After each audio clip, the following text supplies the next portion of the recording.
If you're looking for a friend that's neither feather nor fur, look no further. This is the gecko. Well, geckos are just adorable little creatures. People just love the way they look. You will need to provide them with live food in the form of crickets. So if that makes you a little uncomfortable, then maybe you need to choose a different animal. You hold a gecko in the palm of your hand. Try to avoid touching the head and tail. Geckos can climb just about anything with millions of micron-sized adhesive hairs on each toe that can stick to glass. The leopard gecko is one of the few geckos with eyelids. They have very long tongues that can come out and actually clean their eyes. Geckos also have tails. It's here they store their fat. However, these tails serve a defense purpose as well. In order to protect itself in the wild, its tail just instantly breaks off. That distracts any predator that's coming after him, and then the gecko can get away. The tails will grow back, but very slowly, and do not look the same as before. Leopard geckos, in general, they want to be held, they want to know you. My favorite thing about leopard geckos is adopting them out to good homes where they're loved and cared for.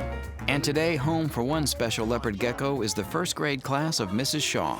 So good morning, guys. Good morning. Summer and Michael showed the children how to properly care for their newly adopted gecko, Rosario. In order for them to heat up, they don't really like it on their back, they like it on their belly. Same thing. These first graders will be responsible for Rosario during the school year. I like your colors. They'll take good care of you. And in the summer, their teacher will take her home.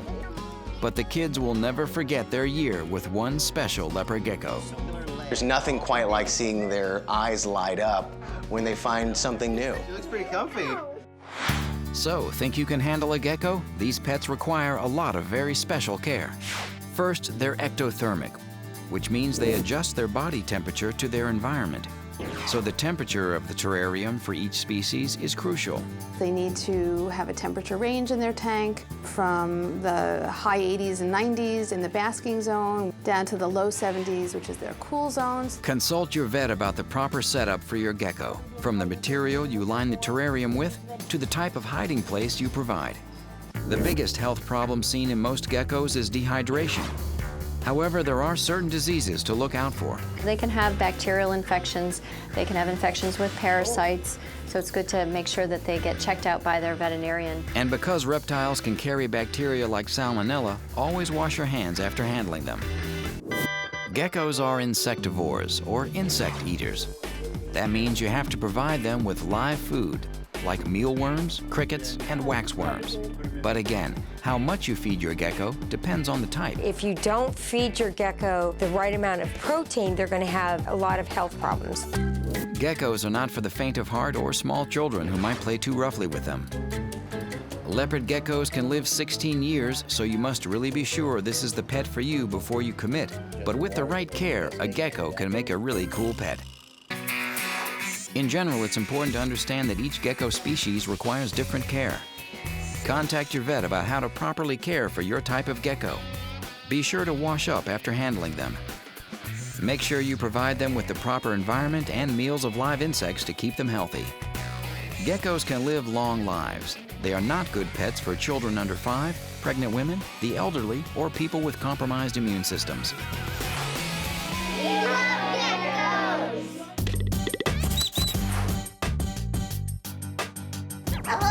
They're impressive, beautiful, and colorful. They are really, really fun pets. When you look at a parrot, the first thing you notice is the bird's gorgeous feathers.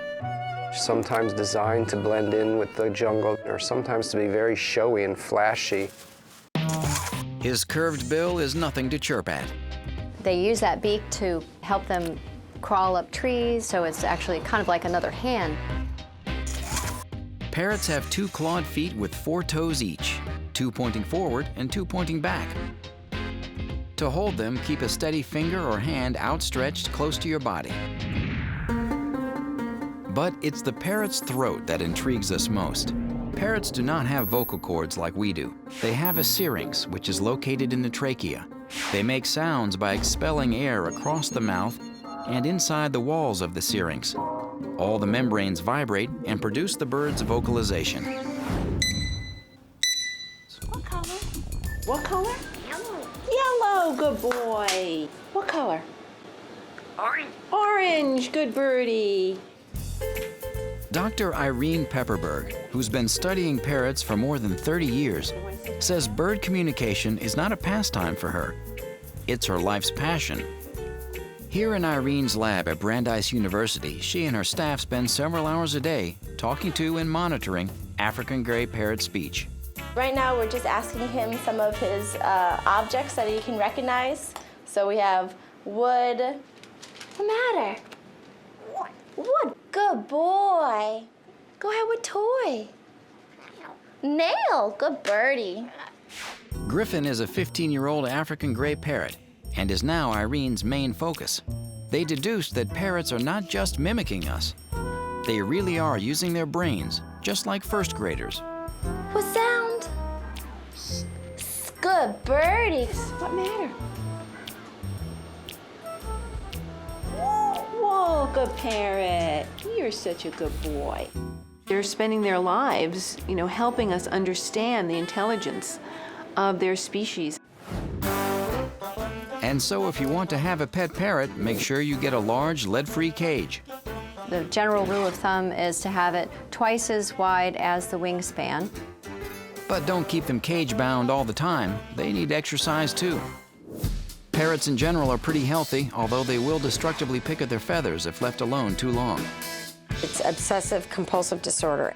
Some household products are dangerous for birds. Non-stick cookware can release harmful fumes. They should avoid exposure to oven cleaner and air fresheners. Another thing to consider, how long they live, which can be over 50 years. Which means that you have to provide for them in your will to make sure that they're well taken care of even when you're not around. As for food, pellets are best for them.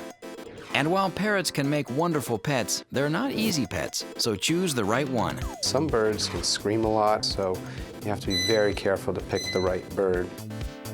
Experts say a small parakeet or cockatiel would be an easier parrot to handle than a large macaw or African gray. They demand lots and lots of attention. Hi, Picasso. So in general, a house parrot needs a large cage, double his wingspan, located in an active part of the house, and he needs to be exercised often. A parrot can develop health issues, so be sure to have a good vet.